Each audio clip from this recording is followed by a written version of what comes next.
Dear sharp curves, Toyota has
Hello, and welcome to the Full Send Half Mast Podcast, episode 43. We're here for a special edition podcast. I've got a full house with me here tonight. I got Tom, Dallas, and Jared out here. You've seen them several times this season. How are you guys all doing tonight? Dale, yeah. Fantastic. Dale, yeah, I like it. I like it. We're here to talk a little bit of racing tonight. We're going to just cover some news tonight. There was no races to preview or review from last week, but we're going to preview the Vegas Grand Prix here later on. But why we're here tonight, the most accurate driver grading scale on the internet for NASCAR is right here. The Dega Boys live here on YouTube. We're going to tell you how all the drivers did this year. The only scale that means anything on the entire internet for grading these drivers. So here we are tonight. We're going to do that. But first off, we're going to get a quick word from our sponsor. The holiday season is approaching, and no better gift to give your loved ones, friends, and family than Dubby Energy. Dubby Energy Blends introducing Neurofactor, an all-natural coffee cherry extract to help fill you with energy, laser focus, and fast reflexes. Provides concentration with important aminos and vitamins without the crash that ordinary canned energy drinks just cannot provide. Try amazing flavors such as Dragonade, Dub Sludge, Galaxy Grenade, and my personal favorite, Beach and Peach. Buy the starter pack today, including 2 flavors and a shake cup for an extremely low price. Also, a great stocking stuffer. Follow the link in the description below and use promo code DEGABOYS for 10% off your order. Thanks to Dubby for their continued sponsorship of the Dega Boys broadcasting. Alrighty. I think we should get right into some news. There's a lot of news here to cover. We'll just get right into it. So, next season, Brennan Poole will be driving the number 44 Alpha Prime entry in the Xfinity Series full time. Anybody have any thoughts on that? I mean, nice. That's about all I could say too. I mean, it's cool for Brendan to have a full-time ride like that. Not that I think he's done well in the equipment that he has. I don't think he's going to like blow anybody away, but I think he's a decent driver. And Alpha Prime is a team that they've shown a lot of improvement over the last couple of years. So I think Brendan could be a little bit more competitive next season. Yeah, we'll just have to wait and see. That'll be interesting. Interesting move there. Also, WTR Andretti is deciding to run Lamborghini in 2024 in the IMSA series. So there's your first Lamborghini entry team right there with Andretti. I think that's pretty exciting. I mean, what better team for Lambo to enter the hypercar GTP era in endurance racing than with Andretti name behind them? I think it's pretty exciting.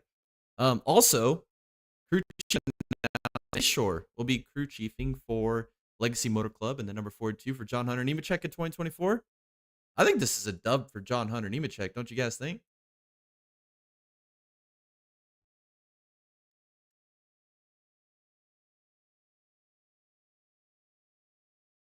My headset just died.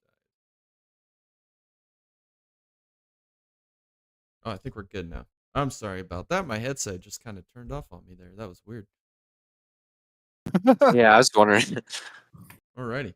And then also in IMSA, Bourdais and Van der Sander have re-signed with Chip Ganassi Racing in 2024 for CGR. So I think that's pretty exciting too. I mean, I know Tom's been a homer for Bourdais all season. Do you think that they can get the championship next year? If they can get the woes behind them? I don't know. Who knows? What are they? They're still racing the 01 Cadillac? Yeah, no. No. Yeah, my expectations are pretty low as well. I mean, they struggled to finish. I'm still going to choose them every race. I really don't care. I'm all for Bourdais. Heck yeah, man. And then also, we got some Rolex 24 early kind of entries here. Alexander Rossi is added to the PFAF Motorsports GTD entry for the Rolex 24. See how good he does there. Iron Dames as well will be running in the number 83 Lamborghini in the Rolex 24. I don't know if it's just me saying this, but this is my pick. This is who I want to win. I think they're gonna do it. Yep. Early prediction right now. Iron Dames winning the race. I agree. Wouldn't that be just an amazing story? It still won't get any coverage. Only here. Yeah, on the ESPN won't cover it. ESPN won't cover it. ESPN's the worldwide leader in bull crap anyways, so. And then also a few more. Ericsson and Button are going to be joining WTR in the Rolex 24 as well with Andretti. So that kind of lines out their lineup there. Dang, that's a fire team. Yeah. Can we see Lamborghini win in their debut in IMSA? Could this be a possibility with Andretti and Lambo? Wow. Yes. It's gonna be a great race. I'm excited. We're what, less than 2 months away from the Rolex 24 now? I mean, damn. We are closing in here to some great racing. All these unofficial start the racing season. Exactly. I think it really all comes down to the Chili Bowl, and right after that, we go right into Rolex 24. So we're getting close back into some racing, guys. It's gonna be exciting. Great year ahead. I think the 2024 is set up to be one of the best years ever in the world of motorsports, I think. And then also, let's see, I don't have any more Rolex 24 announcements, but I do have Richard Westbrook is going to be joining JDC Miller, the factory not the factory team, but the customer purchase Porsche team in IMSA in 2024. So full time. I mean, I feel like that's a pretty big dub. That team really showed strides of improvement throughout the season. I mean, at the end of the year, they were getting top 3, top 5 finishes on a regular basis, outcompeting the Porsche Penske team, the manufacturer team. So I think it's a big dub for them there. Also, I want to get your opinion on this, Tom, because I think this is a big announcement, right? GM just put in their registration to the FIA and Formula One to become a manufacturer in 2028. Yes. Hell yeah. That's what I'm talking about. Look, it's almost as exciting as Garage 56 this year, right? With Le Mans. We're going to get an American team. We're going to get an American engine manufacturer in F1.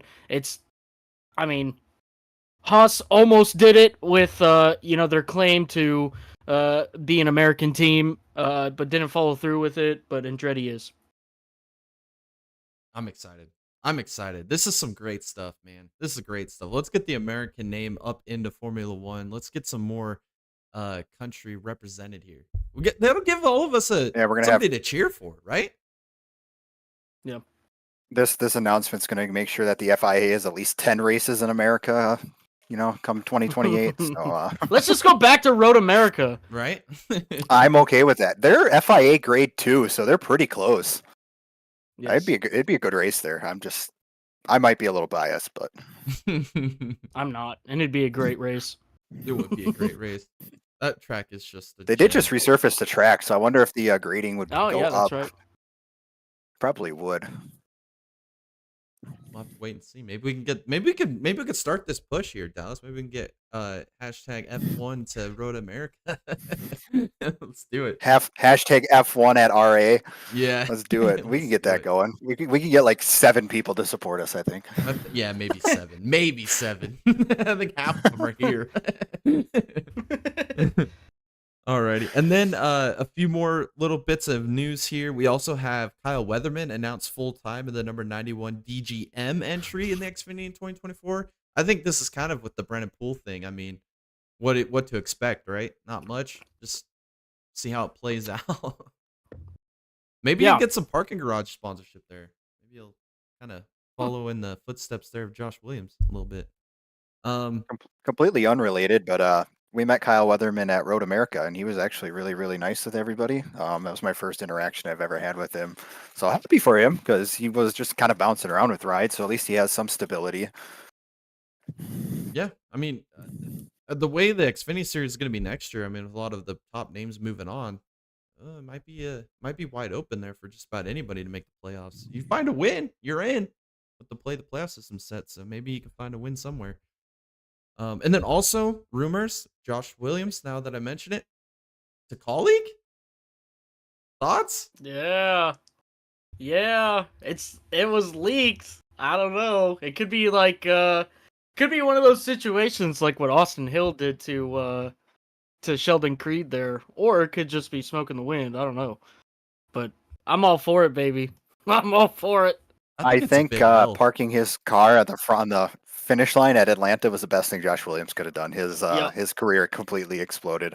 He got more eyes on him. He probably got more funding for his team. He was able to put that money in and actually do something. His finishes were getting better and better. So good for Josh Williams if that's the case. It'd be nice to see him with a mainstream. I guess mainstream. I don't think colleagues really. Well, maybe in the Xfinity Series, I guess they'd say they're one of the top teams, but it'd be let's take 2023 out of it because they did employ Daniel Hemrick. So, I mean, they've had Daniel Hemrick and Justin Haley race for that team in the past, so I don't know. I think it's a big L for Josh Williams. I think that he is deserving of better than colleague. I mean, come on, colleague. It's better than the team he's with now. It's a good team. It's just a stepping stone. Yeah. It's just hey, when AJ Allmendinger was there, they were on fire. Yeah, Justin Haley was Justin Haley, but Allmendinger carried that team, and he's going back next year. Yeah, he's gonna have a great teammate. Is all I'm saying, and he could probably learn a lot there. And we'll see. I mean, I definitely would if him in a colleague car, you could definitely see him being a potential playoff contender. So we'll see. We'll see. And then there's three more little bits here. Leah Block just signed with Williams in the academy for 2024. I think that's an interesting move. Another female driver trying to make her way through the Formula One ranks now. So, I guess best of luck to her in her endeavors. I don't know how well that's gonna pan out, but we'll see. We'll see. And then also Live Fast announced that they were going to be running open car next year in the Cup Series, still with the 78, but they're going to be on a part-time basis. And also, Matt Tifft is out as an owner, potentially trying to get behind the wheel himself. I think that's an interesting, right? They just came with a big influx of cash, and now he's going to step out. Interesting move to me. I don't know. I don't get it. I don't know how much stock to put into that whole scenario there. If I just got $40 million in my pocket, I'd probably walk out too. Yeah. Oh, it makes you wonder how much of an investment he had into the team to begin with, you know?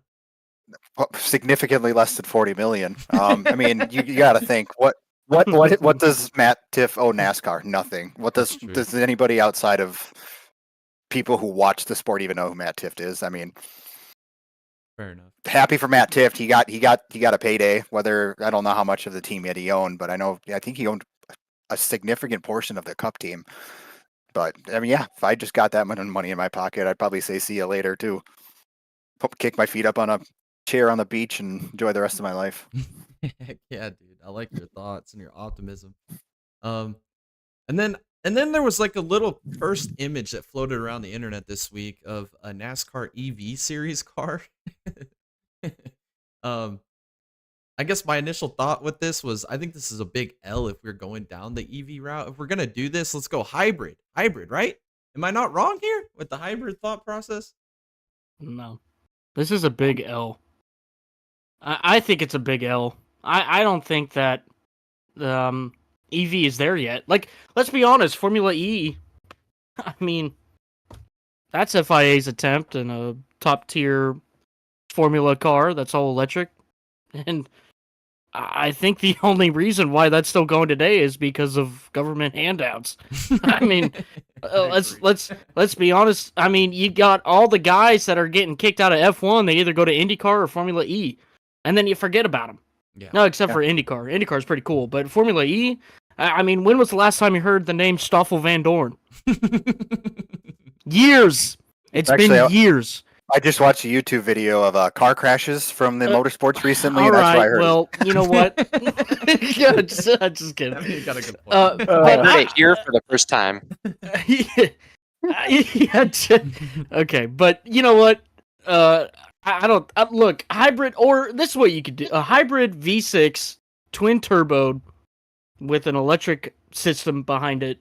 I mean, look, that's the way we're going in today's times. The V8's going to be phased out in 4 to 6 years. I guarantee it. We're already seeing it with the OEM manufacturers. The V8s are being phased out. So, I mean, sorry, it's happening. Yeah, I'm with. Yeah, I mean, look at Formula E. If the FIA can't make a quality electric racing product, then I don't know if anybody can right now. I mean, the FIA has more resources, they have more money than anybody else, so they're going to be the people that do it. But look at hybrid, IMSA, and the prototypes hybrid. Yeah. Phenomenal racing. F1 cars, hybrid, phenomenal. I think IndyCar has their hybrid engines too, correct? Yeah, they're going to push the pass and all of that. Season, 2025. Yeah, I mean, every other major manufacturer, major form of motorsports is doing it. NASCAR should not skip out on hybrid. They have, I mean, all of these American manufacturers make hybrid engines. It'd be super easy for them to put together a racing engine, put a series out there, and not have to worry about the electric. Plus, you're going to lose all the fans because NASCAR fans hear EV and they're just. Well, the problem with EV is you don't get the noise. With hybrid, you're still getting the sound of a race car, and that's what people go to the races to see or experience the sound and the thrill of the racing. Yeah. So if they go electric, big L. If we go hybrid, which is what they should do with all their NASCAR series, I agree that'd be a big win. So let's hope that cursed image stays a cursed image. Alrighty, guys, let's move on to the segment everybody's here for tonight. We're going to get straight into grading these drivers' 2023 seasons.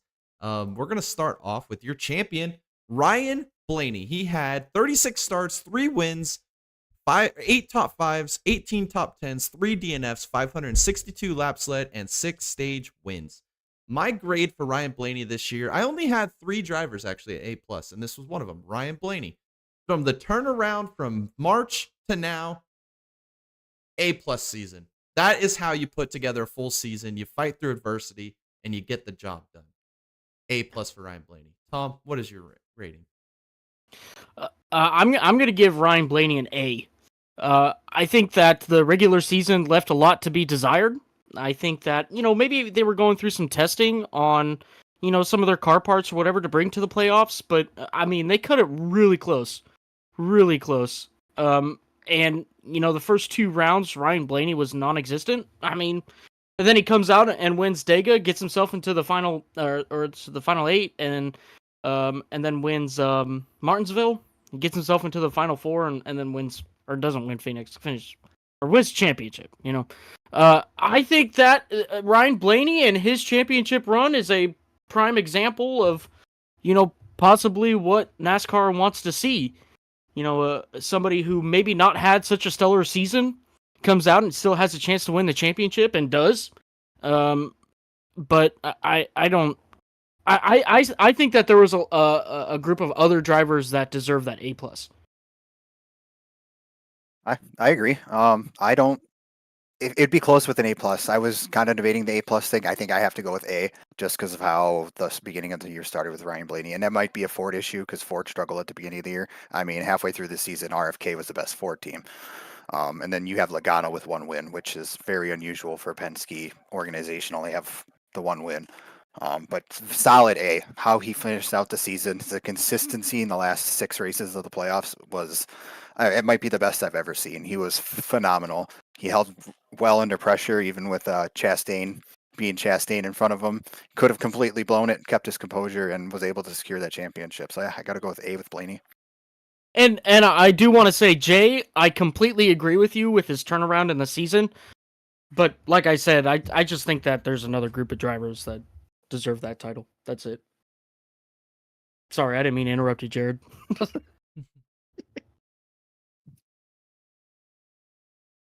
I think Ryan Blaney gets an A for me. I like the way he finished the year with the championship, and I'm very jealous of that beard that he has. I think it's fantastic. And don't ever shave that off. That's the reason you won, Ryan Blaney. There you have it. There's a lot of moms out there who are really happy you just said that. All right, we'll move on to Kyle Larson next. He had 36 starts, 4 wins, 15 top 5s, 18 top 10s, 8 DNFs, 1,127 laps led, and 8 stage wins. I am going to give Larson an A-. I bounce between A and A-. I'm going to give him an A- purely because of the amount of races he choked this year with the best car. I mean, you look back at Bristol Dirt, you look back at Homestead. There's a few others I'm probably missing out here on. But he had dominant cars throughout the season and found ways to not finish races or not win the race, and then ultimately comes home second in the championship. A- for Kyle Larson 2023. I'm going to give Kyle an A. I think that, yeah, I agree with you, Jay. He did choke a lot of races, but nonetheless, he had a very fantastic year. A year that most drivers would look up to, that just fell a little bit short. Still, I don't think he's part of that A+ clan, because of the races that he choked. I mean, we're still looking at a generational talent, but if we have to break it down in the year, I think an A is deservable. I look at it this way. We are in year 3 of Larson's return to the Cup Series after his quote unquote the best mistake he's ever made, because he got out of Chip Ganassi equipment, went into Hendrick equipment. We are in year 3, and Kyle Larson still has not been able to calm down the attitude that he has when he's behind the wheel, and he still overdrives the car. And that is the reason I'm going to give him a B+, because he's choked away a lot of races this year that he should have won. Hot take. He is in Hendrick equipment. He is arguably the best driver at Hendrick. William Byron obviously had him in wins this year, but overall performance, there is nobody who's better on all forms of racing in NASCAR than Kyle Larson. And he keeps making the same mistakes over and over and over, and he hasn't been able to bring that in yet. 2021, phenomenal. We will blame it on last year, the car, and everybody, Hendricks was probably cheating that, whatever. Last year, everybody adjusted the next gen car. Kyle Larson still ran phenomenally. This year, if competition was getting tighter, Kyle Larson had the speed to outrun everybody at almost every race. So if he can get down those mistakes next year, I'm hoping to give him an A, but I think it's a B+ for Larson this year. Just based on Larson's standards, I don't think he's deserving of an A. I'm gonna give Larson an A. I'm very proud of Larson. I think he did really good this year. As a Larson fan, it's frustrating to watch him race sometimes because it feels like he's either gonna finish top 5 or he's gonna hit the wall. And but I feel very blessed because you don't always get to watch your favorite driver compete in the top 4, unlike some drivers like Alex Bowman. More on that later. But Kyle Larson, definitely the best second place driver ever, no doubt. Not Denny Hamlin? Mark Martin might have a word with you on that one. Alrighty. We'll move on to William Byron. William Byron had 36 starts, 6 wins, 15 top 5s, 21 top 10s, 3 DNFs, 1,016 laps led with 9 stage wins. William Byron gets an A+ to me. This was a breakout season for William Byron. From the beginning of the season to the end of the season, you'd never looked at him as not being the championship favorite. And like I said, you have to lose one before you can win one. So I'm not going to hold that against him here. He was definitely an A+ driver all season long. This is my second of 3 A+ drivers. William Byron this season, A+. Yeah, I'm gonna give William Byron an A+ too. I think that he kind of got screwed because of the playoff format that we have. Nonetheless, he had a career year, the best year that anybody really could have put together. I mean, honestly, we're looking at like a Kyle Busch-esque 2017, 2018 when he won his last championship. I mean, Kyle Busch that year was just on it. And this year, William Byron was on it. He had that terrible race at Martinsville, muscled it all the way to the finish, and moved on to the Final Four just to have a mediocre car for the finale. And I don't think that has anything to do with William Byron. I think that he is just an absolute madman when he gets behind the wheel this year. And next year, he is going to be an absolute threat. And the 24 will be in the Final Four again, and he will be looking at a championship. Yeah, I have 2 drivers with an A+ this season, and that is one of them is William Byron. I mean, the most consistent driver all year, and it was starting to get annoying at the end because you couldn't hear William Byron's name for the first 95% of the race, and then with 5 laps to go, here comes William Byron passing for the lead, and it's always like, where the heck did he come from? Yeah, you might be the new closer now, and they always run consistently, even when they start off really bad. They find a way to make it through till halfway through that last stage. They get something to click, and they're right place, right time. He got a couple of Mickey Mouse wins this season. Probably shouldn't have been his, but again, when you're running in that position all season long, you get yourself into that. So phenomenal season for William Byron. Probably should have won the championship. If we're going old Winston Cup point style, I think he would have been the championship winner, but we don't do that anymore. We decide this with whoever's good at a short track, and just unfortunately, William couldn't get that. But I agree, A+ from. I'm on the same ballpark as you guys. I'm gonna go A+ with William Byron. I think he did a fantastic job this year. He was fun to watch this year because it seems like he's always running at the front. I really like what he did this year. I'm gonna give an A+ for William Byron. What a drive this year. Alrighty. Now we'll move on to Christopher Bell. He had 36 starts, 2 wins, 10 top 5s, 19 top 10s, 4 DNFs, 599 laps led, and 4 stage wins. I am going to give Christopher Bell an A-, just because he isn't taking that step forward to be this dominant championship threat. He's made it to championship 4 2 years in a row, and both years you looked at him as being the absolute dark horse, and I still see him that way. He finds ways to get poles. You can't hold that against him. He runs fast, but I just don't think he's there to be, especially this season, didn't show to be an A+ type driver. A- for Christopher Bell for me. Jay, I am actually going to agree with everything you just said with a A- as well. Yep, absolutely.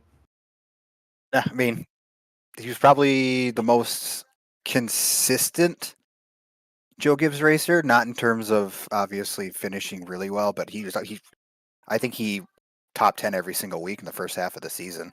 I didn't realize he was that high up in the point standings. Just very, very consistent driver. Again, good at all levels. Unfortunately, the pressure of the championship again, but yeah, A-. All Christopher Bell. I give him a B. I mean, I credit him. He tried really, really hard.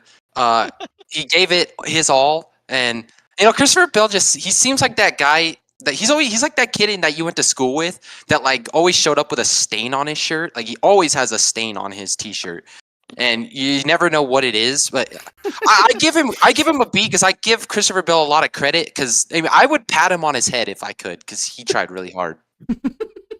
I think we need to preface this by saying that Jared has watched 2 races this season. 4. It was 4. Oh, it was 4. Yeah, 4 watch parties. Right, 4 races this season, and that's probably my favorite take about Christopher Bell because it's actually true. Well, there you have it with Christopher Bell. We're gonna move on to old Denny Hamlin. He had 36 starts this year, 3 wins, 14 top 5s, 19 top 10s, 4 DNFs, 998 laps led with 8 stage wins. I am going to give Denny Hamlin an A-. Ran great all season, but he can't win a damn championship, and ultimately at this point of his career, it's championship or bust, and it's a bust season for him. I'm giving him an A-.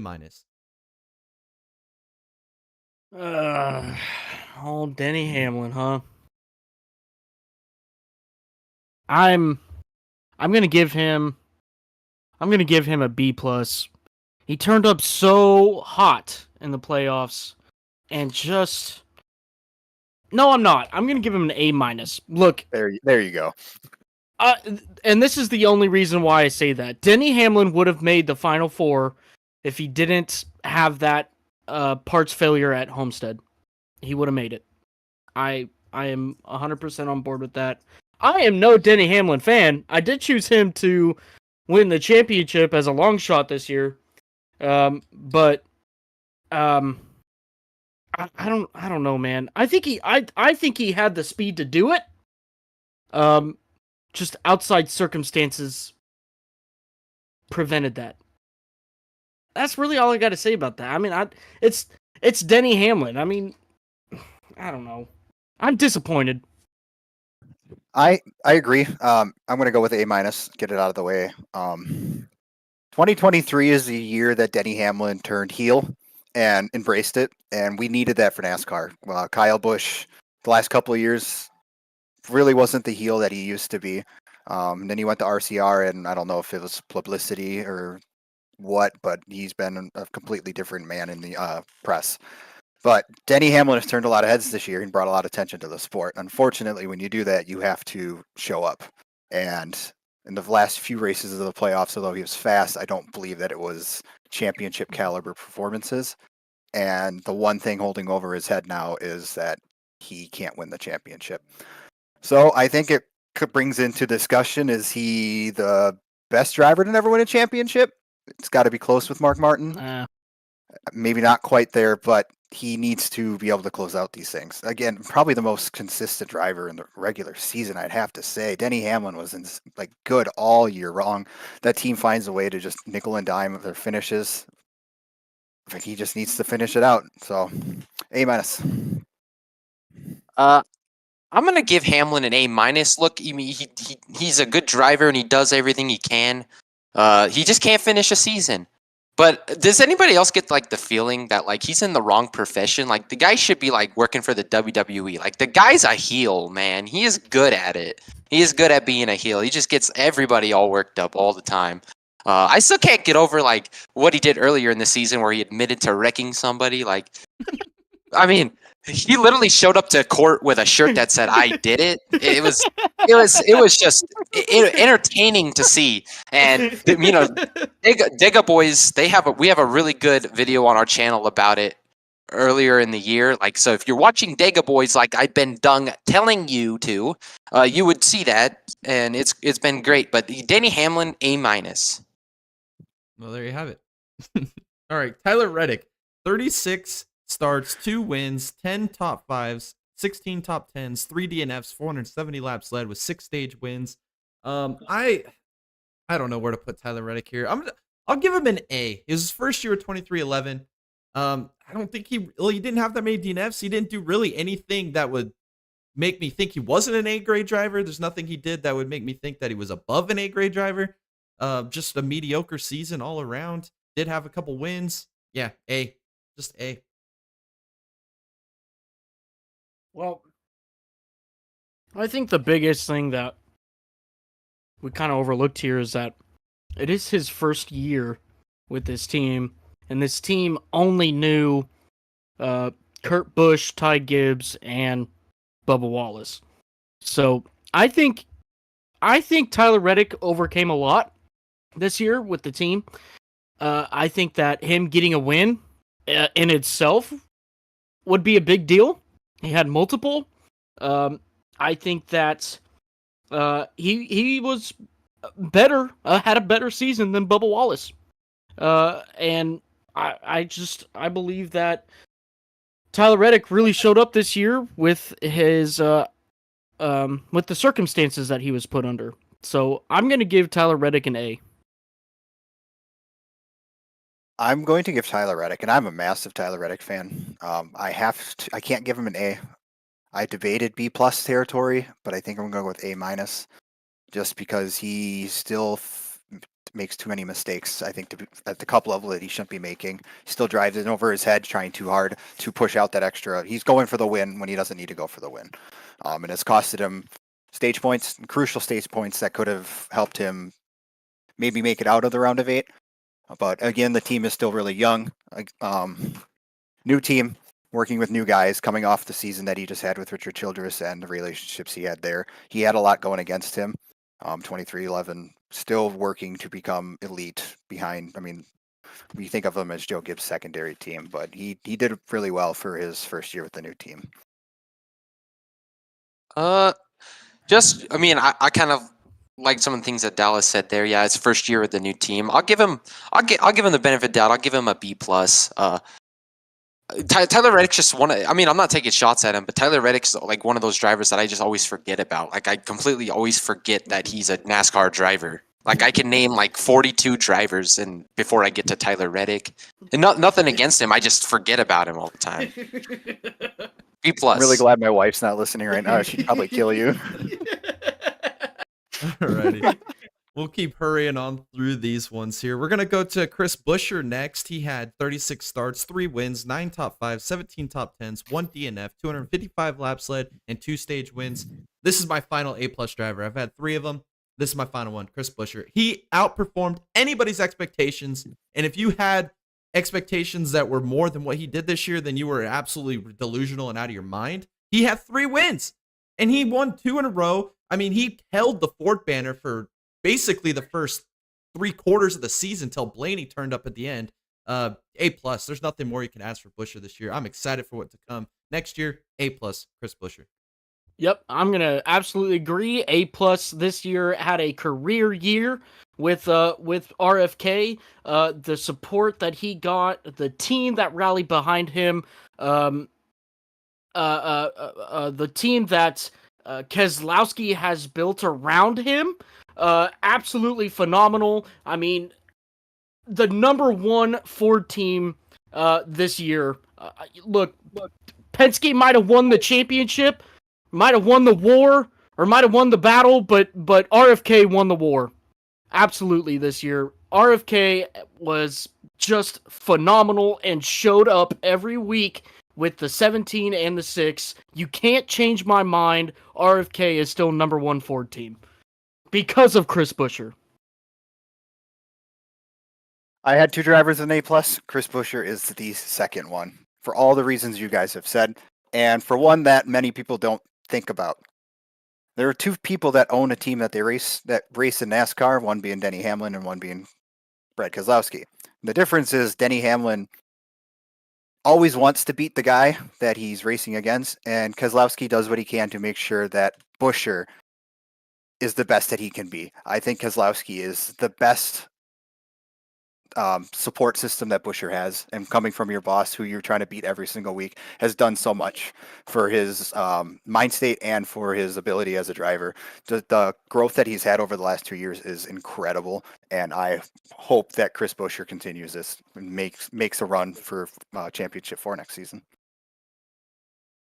I don't think you can do anything less than an A+ for Chris Buescher this year. I mean, what an incredible run he went on at one point in the season. He was just winning like crazy. And Brad Keselowski, he always saw something in him. We always talked very highly about him. Yeah, he saw the potential there, and I always thought to myself, why? And he proved. I think he made a lot of people look like a fool. Chris Buescher had an incredible 100%. year. So. Absolutely. Definitely. I'll be the first one to say too. At the time I had no idea why Keselowski kept Buescher over Newman, but he's obviously a better. He could see better into the future than me. Yeah. 1, Buescher can turn his head because he has a neck, and 2, he also wears his head sock when he's supposed to be qualifying. Wouldn't be costing the team $10,000 to qualify, so. Yeah, well said, boys. All right, we'll move I'm on just trying to keep up with Jared's one-liners here. He's way better at this than me.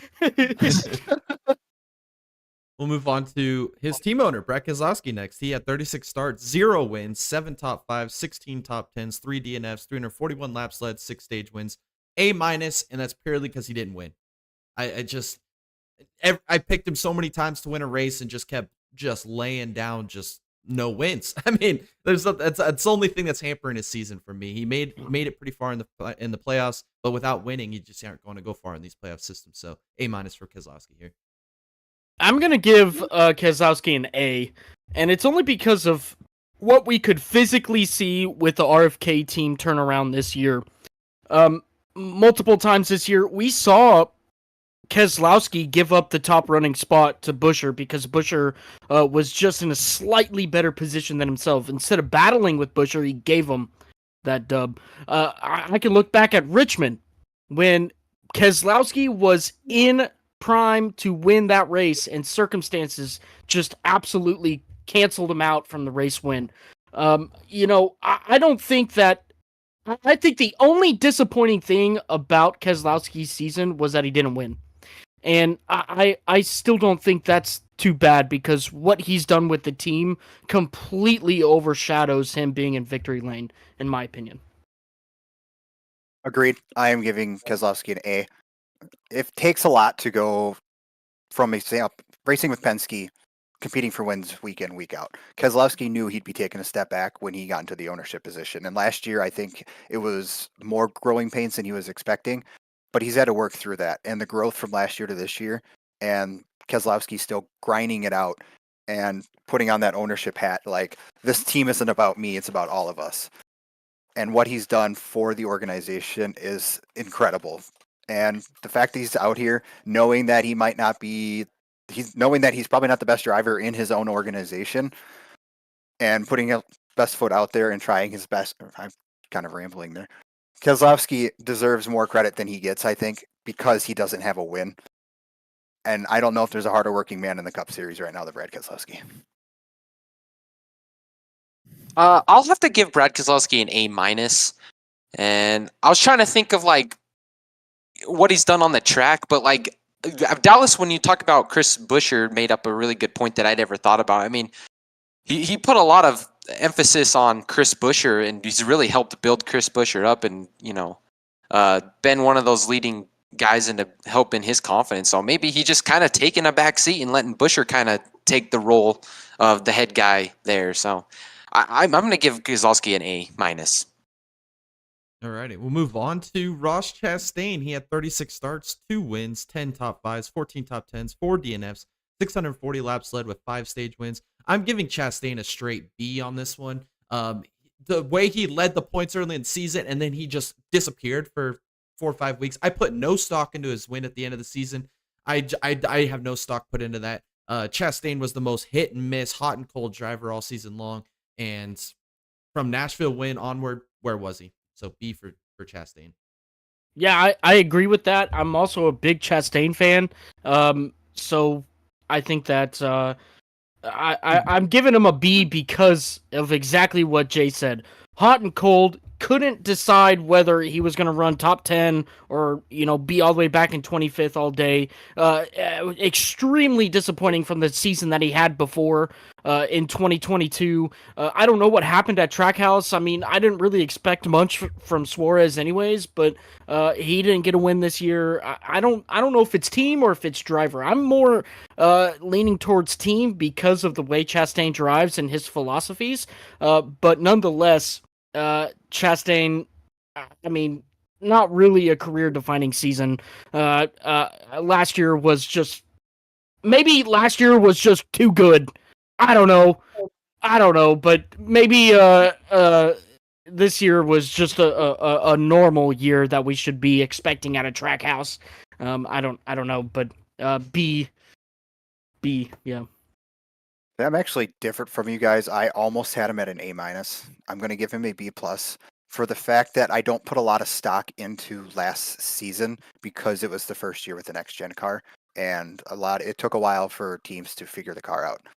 I don't know if Trackhouse had a better grasp on the car than other teams, but Trackhouse performed very well, and I would say that they performed probably above average for what people expected last season. And I think that put a lot into what people were expecting of this season.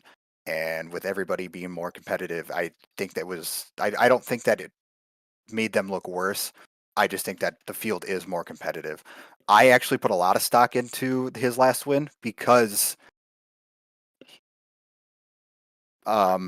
it's the championship race. They don't need to go out there and win it. They know the attention's not on them. And there's 4 cars who are always clearly better than them, and they outran them, and not outran them, but just made them kind of look silly. I mean, he had Ryan Blaney's number, and Ryan Blaney was far and away better than the other 3 championship 4 cars. I put a lot of stock into that. They're working really hard, and I think that's a good sign for next season. I'm gonna have to give Chastain a B- because I'm a little disappointed in Ross Chastain this year. Look, Ross Chastain's exciting and he's fun for me to watch. Like as a casual NASCAR fan, people like Ross Chastain is like what brings my attention like in to the sport. And I feel like this year, he didn't take hardly as many risks this year. Did NASCAR hold a gun to his head and say you better not do any of that crap again? I mean, pretty much. What? I don't know. They just completely neutered this guy. They kind of did during the championship race, actually. They just kind of told him to knock it off. Yeah. I mean, really. I mean, it was sad.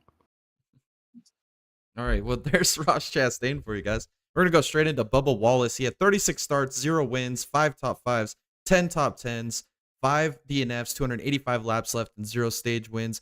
I am giving Bubba Wallace a B+ because he made the playoffs. He didn't win a race. He didn't do anything over exciting. I might have jumped the gun a little bit, saying he might have been championship contender with how he ran well there for about 4 or 5 weeks in a row. Clutched up, made the playoffs.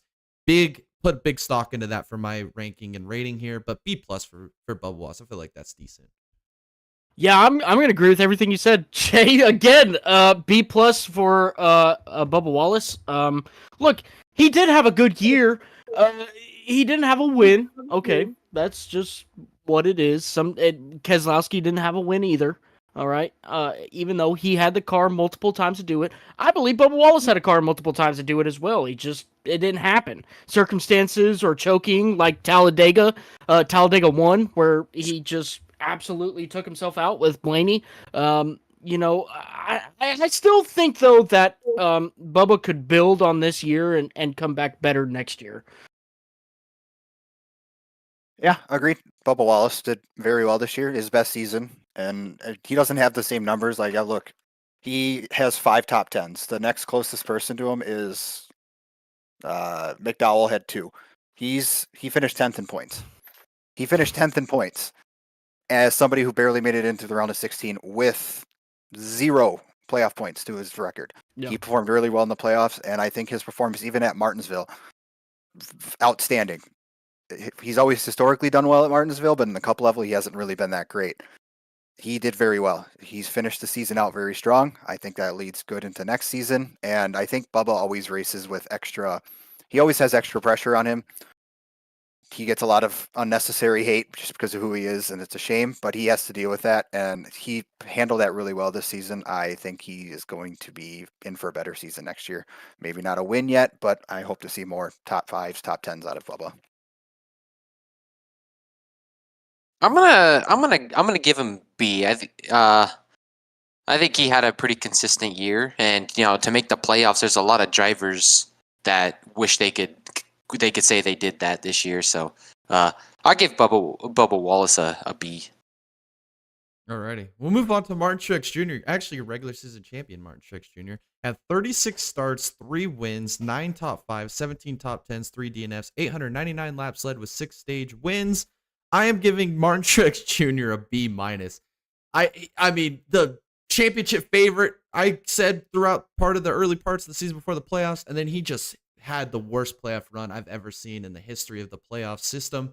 And that has a lot to do with my rating here, B-. You couldn't look at him to be a race-winning favorite or a championship favorite from the start when they said go for the playoffs. B-. I'm going to give him a B strictly because he won the regular season. His playoff stretch was the absolute biggest choke we've ever seen in sports history. I'm going to say that over the Super Bowl dub that Patriots had. This is an absolute just comedy show that the 19 had throughout the playoff run. One top five. That is embarrassing. If I am Joe Gibbs Racing, I am firing everybody on that team and I'm starting over. What a shame. A damn shame that 19 team did not make it to the Final Four. My good Lord. Holy cow. How could you choke that bad? Honestly, I feel like you could take a group of third graders out there to put in some fuel calculations or something, do better than what his team did. That's embarrassing. I'm sorry, but that was embarrassing. Embarrassing. 1 top 5. Never forget that. 1 top 5 for the 19 team. And I'm being nice giving him a B too. Only because he won this regular season championship. That's it. I'd give him a C+ if I could. That's it. You could actually. No, I can't because he won the season championship, regular season. I am 100% agreeance. I'm going to go B- because I thought about a C, but how do you win the regular season? And it wasn't even his competition was Denny Hamlin, and he still pulled away from Denny Hamlin. Denny Hamlin had a phenomenal regular season. Playoff started non-existent. He didn't even make it to the round of 8. I don't think have we had a regular season champion not make it to the round of 8 since this playoff thing started. I mean, it just doesn't happen. Absolutely fell apart. Does not deserve a high grade at all. But he won the regular season championship, so B-. I think I'm going to grade him regular season. I'm going to grade him an A+. His playoff, I'm going to give him an F- potato. L. Dude, average? he was, that was, I mean, Like a B? I mean, Martin Truex Jr., man, regular season champion. Oh, wee! No one cares, man. You won the regular season championship, and then Ryan Blaney went and won in the playoffs. Dude, which one does people care about? We have to remember that Martin Truex Jr. finished 4th in the regular season last year and did not make the playoffs. And if he had any of that consistency from last season in this playoffs, dude probably wins the championship. Yeah, I agree. All right, next we're going to go to Joey Logano. He had 36 starts, 1 win, 11 top 5, 17 top 10s, 5 DNFs, 308 laps led with 3 stage wins. I'm giving Logano a B- for just mediocre. Mediocre. There's nothing else you could say. Mediocre. C. He failed. He did such a terrible job versus last year. He had 1 win at New Atlanta, which terrible track anyways. Nobody cares. He comes into the playoffs, completely chokes. I mean, come on. Your teammate goes and wins the freaking championship. That's all I gotta say about that. I want to know what you had for breakfast this morning. I love this side of Tom. I'm going to say it C. I thought maybe C+, but I don't even think he deserves C+. I mean, he's non-existent. I looked up and I was like, how did Joey Logano finish top 5? I don't know. Non-existent during the races, somehow found a way towards the end. I know he lucked into a couple of those. He had that one pit strategy call where he ended up getting it, but yeah, the win at New Atlanta happened early in the season, and nothing. Big old goose egg to show for it. Didn't even make it out of the... No, he didn't make it out of the round of 16, did he? No, that's right. He didn't make it out of the round of 16. Penske driver, not making it out of the round of 16. Joey Logano should have had 4 wins. It's Joey freaking Logano. 1 win. He's lucky to even get a C. I've been all day I was thinking of what I was going to grade Joey Logano. And then I went to the store. Much time with that. And I went to the store and I walked past the milk section. And what do I see on the milk cartons? A picture of Joey Logano. Like, they've been looking for this guy all season, NASCAR has. Joey Logano decided not to show up to the NASCAR season. I gave him a D. Just out of, I'm bored talking about it. Wait. Can I just say the most memorable moment of 2023 with Joey Logano was when he wrecked into Pocono Turn 1 and he was screaming at the track officials? Yes. That's the only thing I That's remember it. for. That's all you remember. Yeah. That's all you remember. I think my favorite Joey Logano moment of 2023 was listening to Jared Graham.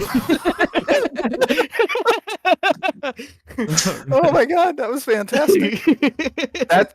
That has to be its own clip. I hope that's the clip tomorrow. Clip it. That's the clip right there. That could be the only clip you guys post for the rest of the day, boys. That's fine. That was so good. Thank you for that, Jared. All right, we'll move into Kevin Harvick here. He had 36 starts, 0 wins, 6 top 5s, 14 top 10s, 1 DNF, 157 lap sled, and 1 stage win. I'm going to give him just a solid B here, and it's because of damn Rodney Childers. Enough said.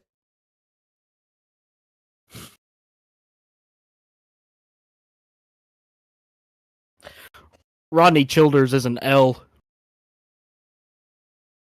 That's the reason why Kevin Harvick had such a bad season. I don't even feel like it's fair to give him a grade because he didn't even have a fighting chance at anything this year. I don't even think it's fair. I think that if you grade... All right, I'm going to grade his career. I'm going to give him an A-. Yep. I went back and forth with this one. I thought about this one at work today. I actually thought about this at work today, Jared. What am I going to grade Kevin Harvick? And for Kevin Harvick standards, this season is C, D quality. But then I think of the team that he raced on this year and all the adversity that team's had to go to. The next closest teammate finished 22nd was Eric Almirola. Chase Briscoe, who's probably should be taking the torch on the team, not existent this season. 30th in points. Ryan Preece, 23rd in points. Kevin Harvick was far and away better than them, and we know that equipment was not good. So Kevin Harvick's standards in the win column, not very good. But I think his season performance was phenomenal for his retirement. If you think of how drivers going off, nobody ever goes off on top. I think he had a phenomenal season. Unfortunately, didn't get that last win he was hoping for, but I give him an A-. I'm going to grade him very respectably. I'm going to give him a B+. Because I think Harvick actually did pretty good from what I saw this year. I was liking what I see. But that's the quickest way to make a relevant driver irrelevant is by irrelevant crew chief. Like what is that guy's name again? Rodney Childers. Plays with children. That's how irrelevant he is. I don't even know his name. I don't know what they were thinking hiring this guy. They should make him Kevin Reddick's Harvick crew chief at that point. I mean, look. Rodney Childers is a very respectable crew chief, and what he's done this year, or not this year. What am I talking about? Throughout the years, but Kevin Harvick could have been part of that 10-win club at Phoenix. Childers absolutely freaking blew it, and he blew it multiple times through the year. Dover, Richmond, when he was running top 5. I mean, there's probably 15 other cases that I can't think of right now. But yeah, I just thought I'd throw that in there. Last year was crappy ass parts. This year was crappy ass crew chief. Yeah. All right, we're gonna go through these next drivers. We're gonna try and go pretty quick before we run out of time here. So next is Kyle Busch. He has 36 starts, 3 wins, 10 top 5, 17 top 10, 6 DNFs, 241 lap sled, 2 stage wins. My entering the season expectation for Kyle Busch was to have a Kyle Larson 2021-esque season with 10 wins. Didn't do it. So for my rating for Kyle Busch, I'm giving him a B- because he absolutely destroyed my expectations of him. I still think Kyle Busch had a great year, and with his new team, especially with RCR, I don't know. I didn't have a lot of expectations for him, to be honest with you. 3 wins, is that right? Is that what you said? Yep. Yeah, 3 wins. Yeah. I still think that's very respectable, especially coming out of an RCR camp. I'm going to give him an A-. I am. Well, my expectations were so high because look what Tyler Reddick did in that 8 car. Was lighting the freaking world on fire, running up front every damn week. Kyle Busch is like a 10 times better driver than Tyler Reddick is and ever will be. So the fact that he could not do better, or he matched Reddick, matched him. Disappointment. Yeah. B-. All right. Yeah. That's all I have to say. Randall Burnett, phenomenal crew chief. He's done a very good job last year. Last couple of seasons with Tyler Reddick. Started off the season really well with Kyle Busch. Kyle Busch, I blew everybody away. I don't think anybody was expecting to come out of the gate. Almost win the 500, so close to 500. Wins Auto Club, and then wins 2 of the next 5 races. I know he won, I think it was 2 of the next 5, 2 of the next 6. And then after that, I never heard Kyle Busch's name unless he was spinning out because he lost talent and hitting the outside wall. I don't think that's Kyle Busch. Very Kyle Busch-esque, but I don't think that's on the team because we saw how well they performed last year. Kyle Busch started off the season really well, and I thought it was going to be a season that Kyle Busch was going to be on a revenge tour from leaving Joe Gibbs, and it wasn't. I was actually rather disappointed. So I start of the season was an A, but he's ended it at a D minus to me. So I mean, I guess that's going to average out to what, a B minus, C plus, somewhere in that range for Kyle Busch. I mean, it's Kyle Busch. It's Kyle Busch. We showed that team last year could win, and he came off the game strong and then was non-existent the rest of the season. I'm going to give Kyle Busch a C plus. Probably one of the best drivers of my lifetime. But if this is the only NASCAR season you've ever watched, you wouldn't get that feeling from Kyle Busch this year. So C plus. Alrighty. We'll move on to Michael McDowell. He had 36 starts, 1 win, 2 top 5s, 8 top 10s, 3 DNFs, 97 laps led, and 2 stage wins. My rating for Michael McDowell is a B plus. He won a race and he was really consistent. I mean, maybe his stats don't show it, but he was always a contender in the top 10 throughout the season. And I believe he had a very solid year for the equipment he's in. B plus for Michael McDowell. Yeah, I'm gonna give him a B plus too. His performance at Indianapolis Road Course was just out of this world. I think it wasn't just really Indy Road. He was fast at Watkins Glen too. Just really stepped on his own foot there during the race. So I still think that even with the ovals, he was pretty fast. The restrictor plates, he was really fast. The 1.5 miles he was really good at. The 2 miles too. So I don't think there was anything more that we could expect out of him and that team this year with the one win that he did get. Front Row Motorsports is not an elite level cup team, and they have never been, and they likely won't be for the future. But Michael McDowell makes them relevant every single week. And for that, I'm going to give Michael McDowell an A minus. He's just getting better and better and better every single year. He's showcasing his true talent and helping that team evolve and grow. Dominated Indy Road. Dominated it so well that me and my wife left halfway through that race because it was a stink show because McDowell was just dominating it. He doesn't step on, I think it was speeding in pit road at Watkins Glen or something like that. Yeah, that was it. It wasn't even his fault. Too soon. Wasn't even his fault. Probably was going to win that race too. Phenomenal road course racer. One of the best in the series right now, and he did great all season long. I'm going to give him. I'm not going to talk about Love's Gas Station this time, but I'm going to give Michael McDowell an A minus because I agree with a lot of stuff that Dallas just said. And one of the live streams that I was a part of with you guys was watching him win that race. And I've never seen my boy Tom so happy, like he almost cried. So that really tickled me. Mickey D. Alrighty. I don't think I we'll gave move him a on grade. to your I think final. it was A minus. I don't think I actually, in my rambling, I don't think I gave him a grade. Alrighty, we'll go to our final playoff driver, Ricky Stenhouse Jr. He had 36 starts, 1 win, 2 top 5s, 9 top 10s, 3 DNFs, 39 laps led, 0 stage wins. I'm giving him a C plus, and the reason I am is because yes, he won the Daytona 500. Yes, he made the playoffs. Yes, he would have made it in points. But other than that, what is he known for? Wrecky Spinhouse. This guy didn't wreck all damn year. I'm disappointed. I'm mad. He was irrelevant.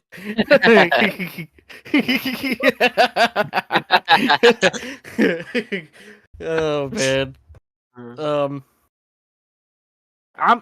Man. I can't say I expected a lot out of him. Honestly, I really can't. The Daytona 500 win is just restrictor plate racing, right? I mean, anybody could win that race. And I'm not discrediting that win because he was there at the right time, on the right lap. But I think C plus is too much, man. C minus. I think if you grade him in terms of other drivers, Ricky Stenhouse is a C minus. I think if you grade this in terms of Ricky Stenhouse and the team that he races for, his season was a B. Again, would have made the playoffs on points, and we were talking about Ricky Spinhouse here, making the playoffs on points. I think that is all you need to say. More than anybody expected out of him this season, and for that, I'm giving him a B. I'm gonna give him a D plus. Like, look, he won the Daytona 500. I'm very proud of him for that. I'd give him a pat on his head. But much like Ricky Stenhouse, much like Christopher Bell and Martin Truex Jr., like they were those three are we were so close champions of 2023. They were so close. I just want to pat him on his head. Alrighty, well, there's your playoff drivers ratings. So the last little bit of drivers here, we're gonna make real brief and real short, so we're not here all night. So we're gonna go straight into Chase Elliott, who had 29 starts, 7 top 5s, 15 top 10s, 3 DNFs, 195 laps led, 2 stage wins. I have 2 drivers at F-. This is one of them. Irrelevant. Just disappointment. He's a champion. Don't go snowboarding next year, bud. You suck. All right. L. Soft. Next. I'm trying to think how he would do if he didn't have the injury, and I don't think he would have won a race. Everybody's like, he didn't go with the injury. No, it's Chase Elliott sucked this year. Chase Elliott sucked. Just downright was garbage, especially compared to his teammates. Alex Bowman had a better season than Chase Elliott until Alex Bowman got injured. And that's even if Chase Elliott wasn't injured. Alex Bowman probably still would have had a better season. Chase Elliott deserves an F, and I'm giving him an F. F-. It's a good thing Alabama and Georgia are good at football because the Chase Elliott fans have something to hee-haw about. Jared. All right. We'll go into Ty Gibbs next. Rookie season, We just by the pissed way. off the entire pool room. Ty Gibbs had 36 starts, man. 0 wins, 4 top 5s, 10 top 10s, 5 DNFs, 112 laps led, and 0 stage wins. I'm going to give him a C+, solid rookie season. There's nothing else you could say about it. No expectations. Rookie, C+, solid year. I'm gonna give him a B. I mean, what more can you expect out of a rookie like Ty Gibbs, who came out of the Xfinity series on fire? I mean, looking like the next top prospect. At times this season, he looked like he was gonna win a race. I mean, I think he's probably one of the next superstars of NASCAR. I think that his rookie season showed it. Honestly, next year we're going to be seeing Ty Gibbs in victory lane, 100%. I thought we were going to see Ty Gibbs in victory lane this year. Unfortunately, it didn't work out. It is going to work out next year. I'm debating between B+ or an A- because rookies do not win in the Cup Series anymore. And Ty Gibbs was phenomenal all season long. It didn't even look like he was a rookie other than maybe the first handful of races. I know he ran the next gen car last year, but he didn't look like this last year. Phenomenal season. I'll give him a B+. I'm going to give him a B+ just because it was his first year. B+ for the toddler. Next year, no more booster seat, and I can't wait to see what he does as he enters his early teenage years. Yes. All right. I don't know how you could say that with a straight face, man. I couldn't. All right, we'll move on to Daniel Suarez. He had 36 starts, 0 wins, 3 top 5s, 10 top 10s, 6 DNFs, 48 laps led, and 0 stage wins. I'm giving him a D-. Garbage season for Daniel Suarez. Absolute dumpster. F. He failed. He was never relevant. He didn't win a race. His teammate went and won 2 races this year. I mean, what is Trackhouse doing? Fire him. Get Hocevar in that seat. What are we doing? Be the most controversial team in NASCAR. Put Chastain and Hocevar in a seat. Send it. Be way better than Suarez. Look what he did in that 42 car. F. I thought it last year. I think it again this year. Daniel Suarez's win at Sonoma was a product of nobody having an idea how the next gen car races on road courses. I think Sonoma was we had Coda. Daniel Suarez is not that fantastic of a driver. He's been kind of overhyped, and Trackhouse has just shown it.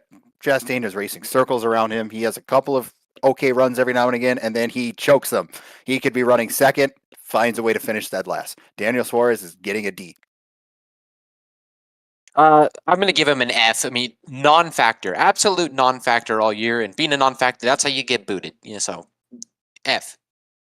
Alrighty. We'll move on to Alex Bowman. He had 33 starts, 0 wins, 4 top 5s, 10 top 10s, 4 DNFs, 89 laps led, and 0 wins. I'm giving him a D-. You might call me a homer there for giving him that good of a grade, but you got to remember, he led the points for 1 week in March. Yeah! Let's make a t-shirt. All right. I am gonna give him an F though. I can't. You got to put him on the same pedestal as Chase Elliott, in terms of equipment, right? Not in terms of fan base, because the fans for Chase Elliott is just out there. They're way out there. I think Alex Bowman fans are just a little bit better, but I don't think that it was a failure. It was a failure. They should have had at least one win this year. At least. I'm just trying to think if I've ever seen somebody wearing Alex Bowman merchandise at a race, and I don't think I have. I don't know if Alex Bowman has fans. Hey, you come to Talladega next year? Possibly. Well, you're gonna see Jay. There we go. I'm gonna give Bowman a C. The penalty set him back with points because he was one of those people who got penalized, I think, right? I think he got that 60-point penalty. Not even his fault. Nothing of his doing. And then he goes out and breaks his back. Not an easy thing to come back from. And he was, obviously, after the injury, he wasn't that great. And I'm just going to hope that it was his injury. I don't think that was a Bowman thing. He was really good to start the year. He was the points leader, and it wasn't by luck. He was really good to start the year. So for that, we're just going to hope that it was mediocre because of the back injury. We're giving a C. I'm gonna give him a D minus. I don't want to give him an F because I like Alex Bowman, but I am just disgusted with his performance, man. Nobody pisses me off more than Alex Bowman because he failed this year, and I feel really bad for the Alex Bowman fans because those guys really care, and they have to watch that mushed baby poo every week just underperform, and I just feel bad for the Alex Bowman fans because they're a really nice group of. I don't know. Yeah, Jay is a nice guy. You're right. They're a pretty nice group of one. I like Alex Bowman. I'm not trying to crap on the guy. Well, I love Alex Bowman. I'm just disgusted with the way he performed this year. Alrighty, we'll move on to AJ Allmendinger. He had 36 starts, 1 win, 4 top 5s, 7 top 10s, 4 DNFs, 64 laps led, 0 stage wins. I'm giving him a C+ because I feel like that's the most baseline mediocre you can get. He had a few flashes of greatness, 1 win.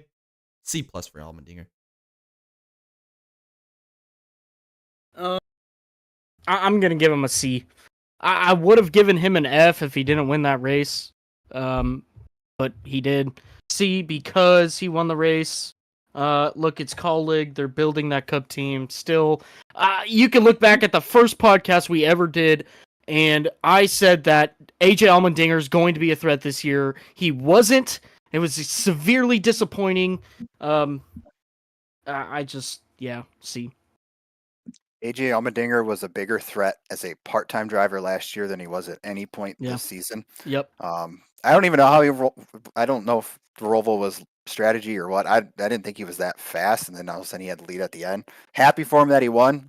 I love when the guy wins at the Cup level. He's super exciting, but his season wasn't good. Other than that, if he didn't have that win, F. So D+, C-. I can't decide one of those two. I'm gonna give an F for AJ Allmenjoy. I mean, he tries hard, but he's just a non-factor. So F for AJ Butterfinger. All right. We'll do Eric Almirola. He had 36 starts, 0 wins, 2 top 5s, 5 top 10s, 4 DNFs, 173 laps led with 1 stage win. I was going to give him a C-, but that Martinsville race in his final season, he did end up nearly winning that. So I'll give him a C for mid. Yeah, very mid. Very mid. C. I agree with everything you say there, Jay.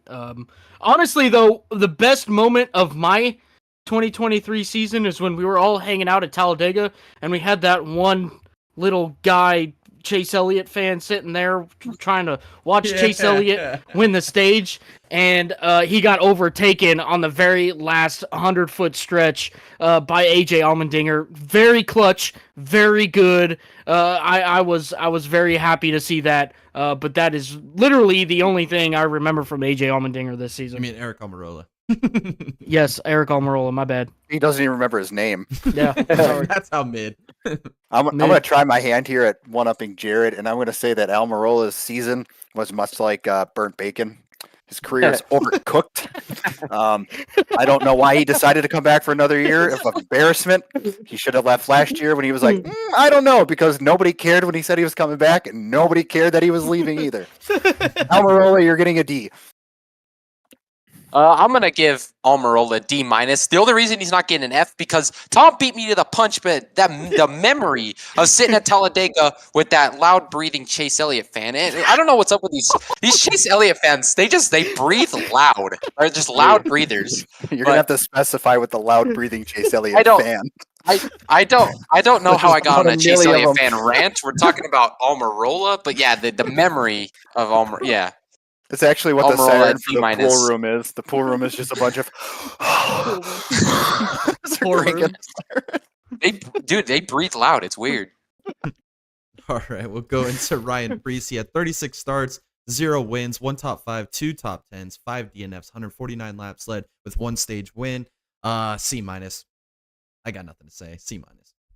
D. I'm gonna give him a D. Look, I had high hopes for him this year. The only breakout that we saw was Martinsville 1. Screwed himself over with a speeding penalty, and that's it. I mean, that's really. And then the flip at Daytona. But what does that mean? Nothing. He wrecked. He didn't even finish the race. So I'm giving him a D. I mean, that's worse than mid.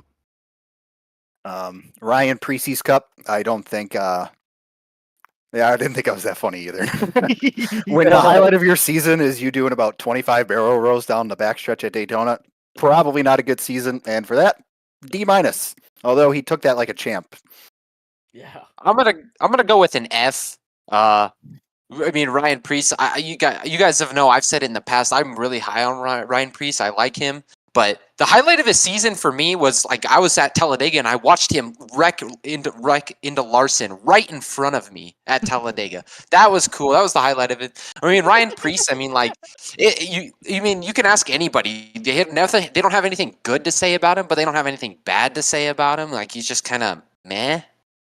So, but F grade for. I always thought Ryan Preece kind of had like a punchable face. Like, he looks like somebody that just kind of annoy you. You just kind of, like, want to straighten him out. But I don't hate the guy. He sounds like he's super nice. I don't know. Yeah, see what I'm saying? Not good, but not bad. Dallas just hit it on the nail. All right, we'll do Austin Cindric. He had 36 starts, 0 wins, 1 top 5, 5 top 10s, 4 DNFs, 33 laps led, 1 stage win. I'm giving him a D-. Why is he in the Cup Series? F. What a failure. What a pinnacle team of Penske that should be, and they're employing a guy named Austin Cindric. F. F for himself, Nepotism. F for Penske. Terrible. Awful. Soft. L. F is for friends who do not belong in the Cup Series, and I agree with you. I'm gonna go with F. You talk about someone that should be an F, Formula E. He could team up with Duffel Brandorm. Who is that? Duffel Brandorm. He could team up with him. All right. Next is Corey LaJoie. He had 36 starts, 0 wins, 2 top 5s, 3 top 10s, 0 DNF, 66 laps led, and 0 stage wins. I am giving Corey LaJoie an F. Bulldozer mode this season. Garbage. Dumpster. Again, why is he in the Cup Series? So the only thing I'm going to say to this is that he finished every race. And for that, I'm giving him a D-. And that's the only reason why I'm not giving him an F, because that is a hard thing to do, to finish every race. I mean, you could go ahead and bulldoze everybody through the field, but still finishing that race is hard. And he did it for 36 races. That's the only reason why I'm not giving him an F, okay? D-. If this was a mid-season one, I'd be like, you know what? Corey LaJoie is actually going to get a decent grade. And then he decided to put on his big boy pants, drive for Chase Elliott, and get beat by the guy driving his own car. So we found out that it's not the car, it's the driver.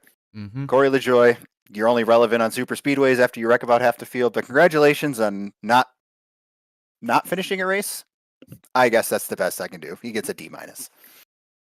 I'm just gonna have to go with an F. I mean, you know what bad things are gonna happen when Corey LaJoie jumps in a race car.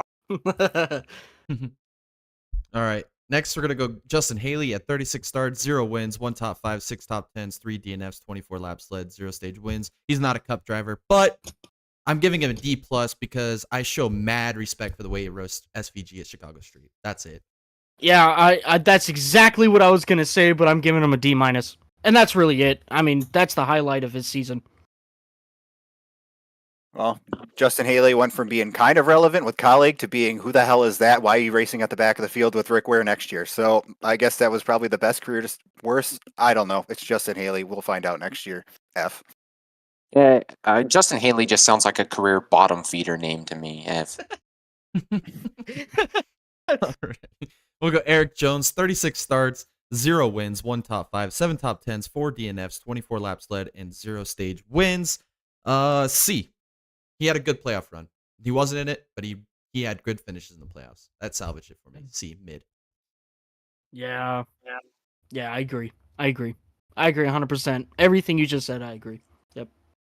I don't know what they did at the end of the season, but that's the only reason he's not getting an F, because they were garbage this year. Last year they had a lot of speed. This year they were nothing. So congratulations on whatever they found at the end of the season. Hopefully they can build off of that and Toyota brings some more money for him.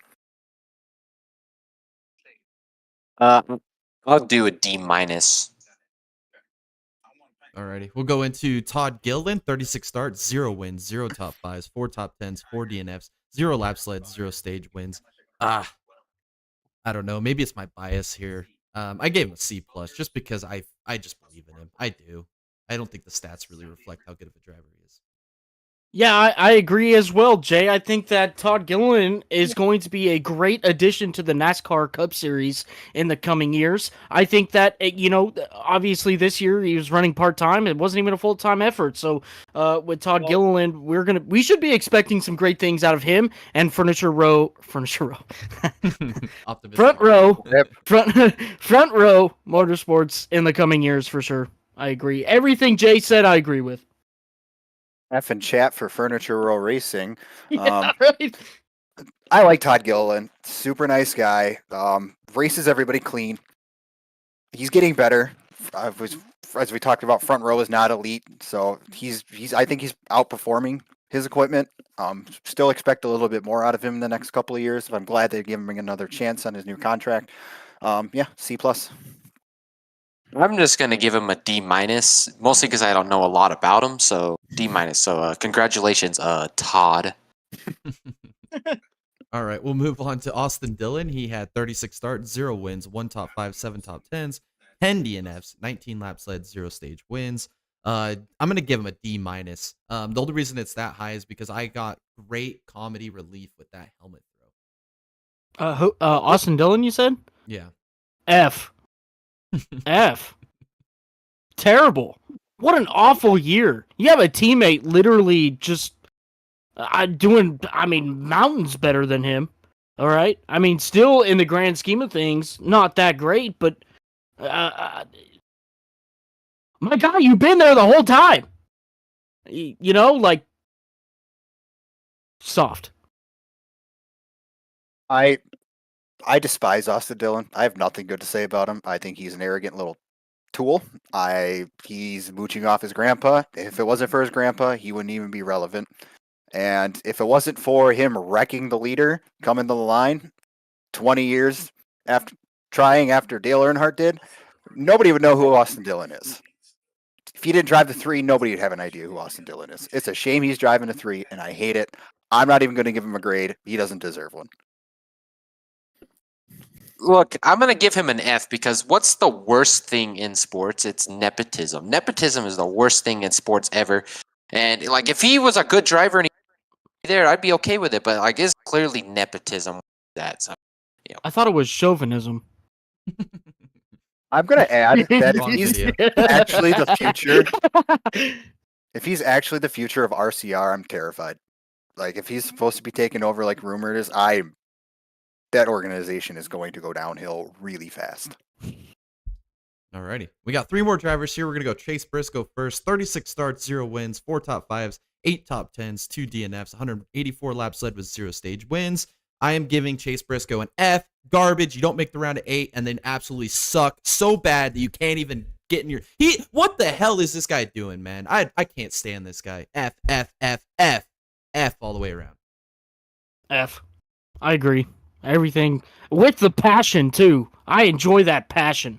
The same thing Jay said. I'm still looking at this and I'm trying to figure out how he's not the lowest SHR driver and how he's 30th. I have no idea. It seemed like every time I saw him on TV, his engine was blowing, his front end was gone, tire down, something. Bad season. I don't know if that's Briscoe or SHR. Briscoe was phenomenal last year. He hasn't been bad in Cup Series, so hopefully it's SHR equipment. I like Briscoe. I want to see good things from him. F. Alrighty.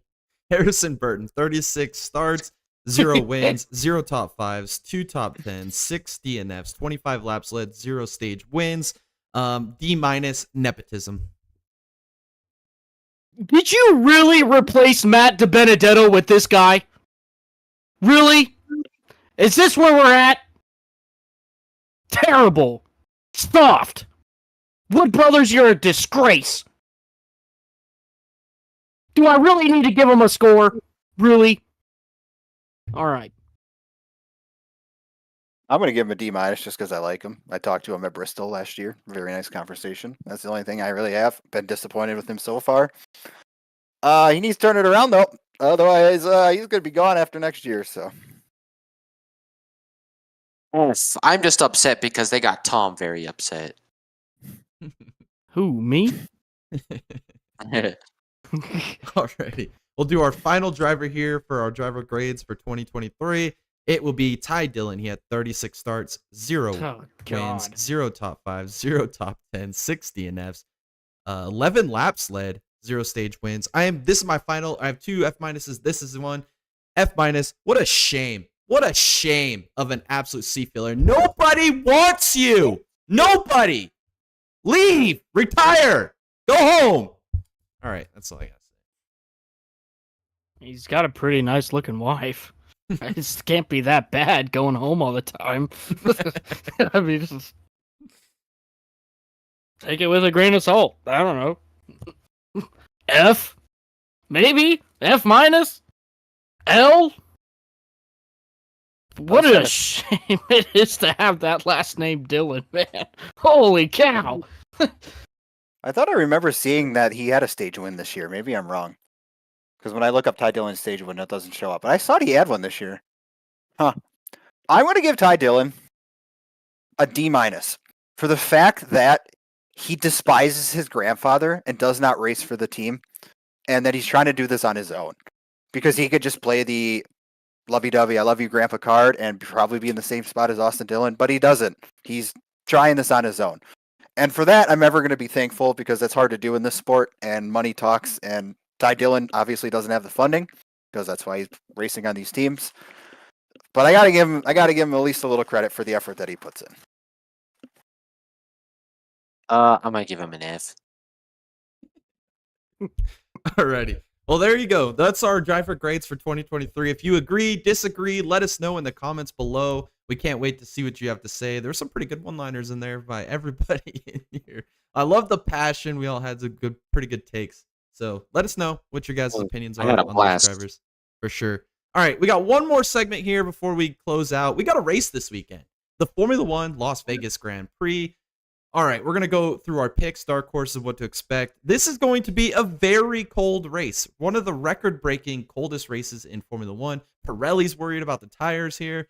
I guess I got to go right into it. My pick for this weekend is Sergio Perez.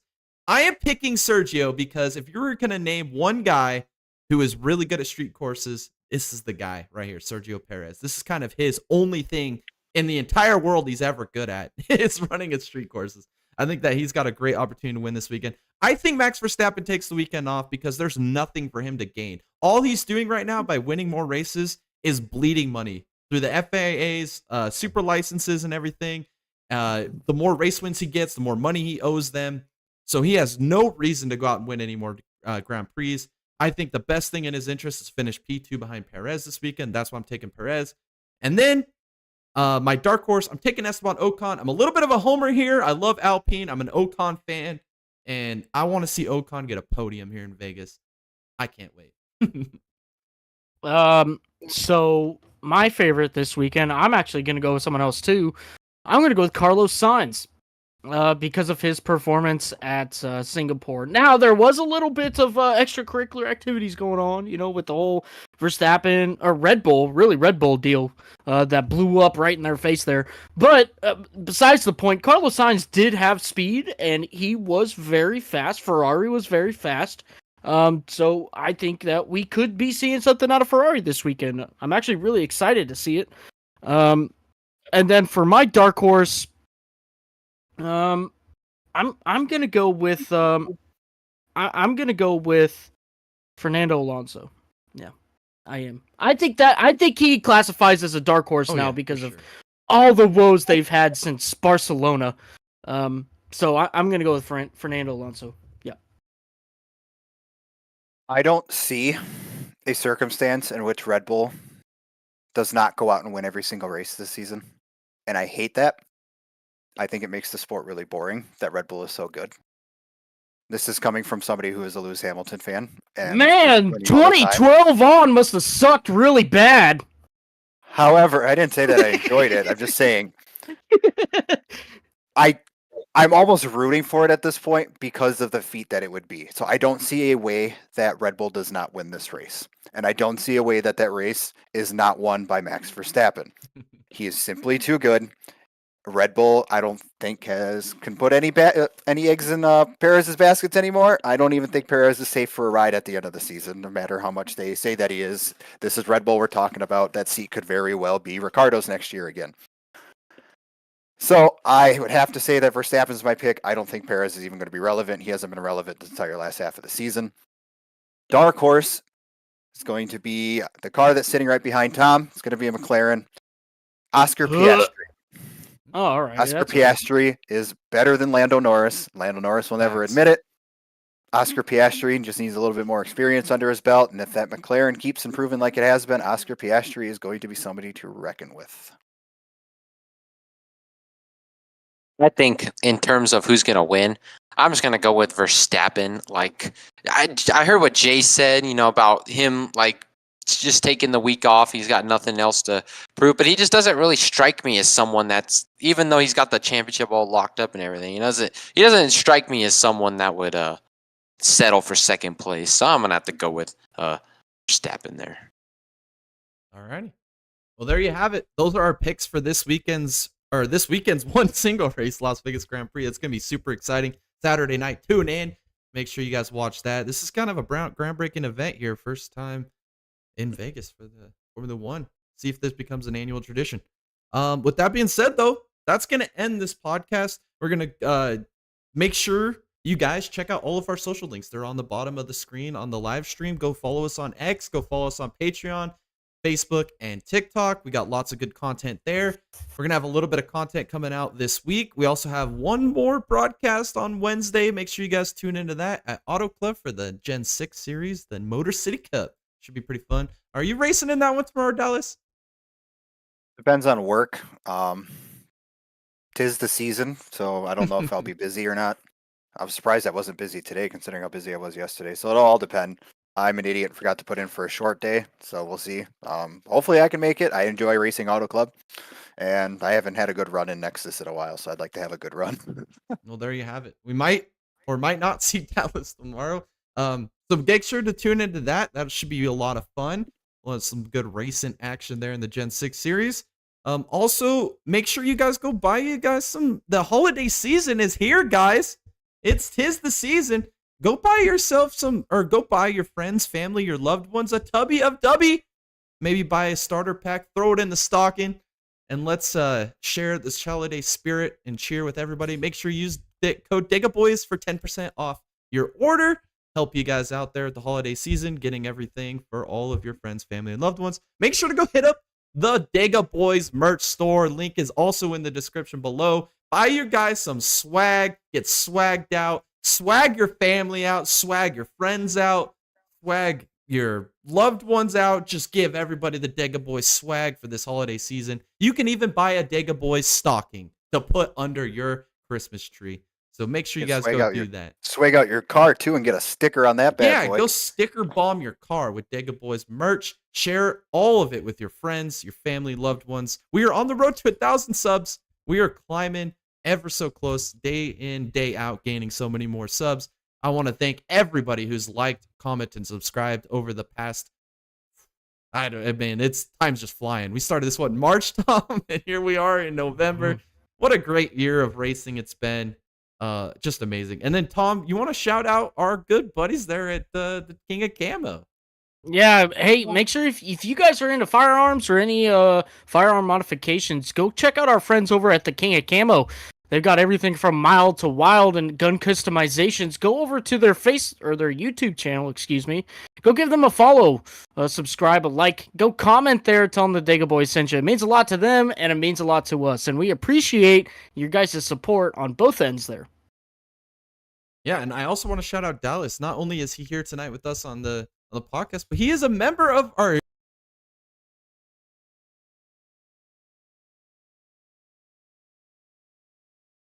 check that out.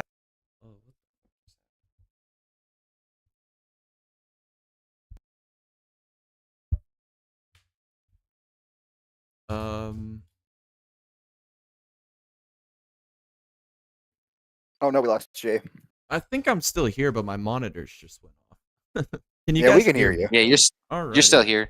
Well, my monitors are currently off right now, so that's fun. So see if we can figure this out here in the next few seconds. This has not happened to me before, so technical difficulties here. While we have a second, do you guys see the news that Kevin Harvick bought the Ricky Bobby Talladega Nights mansion? Yeah, I did. I didn't even know that was a thing. Years ago. Well, I thought a couple years ago Kurt Busch bought it, but I think maybe he didn't buy it. He just looked at it. Yeah, But I it's saw that haunted. they just like did renovations to it. They wanted like 10 million for it. He bought it for like what 6.7 or something like that. Dude got a steal on it. Ricky Bobby lived there. Yeah, 6 million. First world problems. Do you think Kevin Harvick's gonna like paste his face over all the family pictures like Ricky Bobby's friend did? Yes, yes. I'm actually like impressed because Lake Norman's not cheap to live on. So No. a place like that for that much, I didn't think was.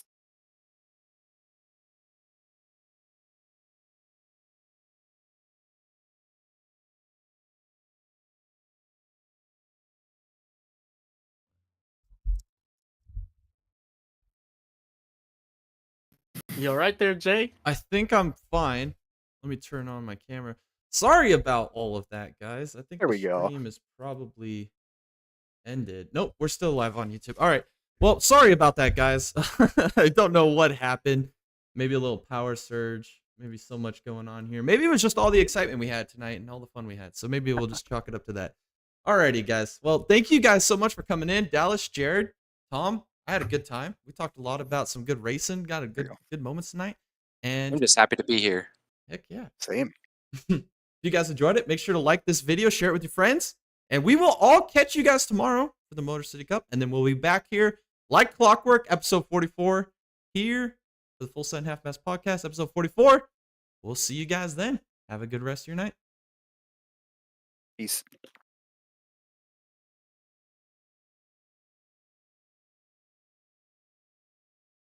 You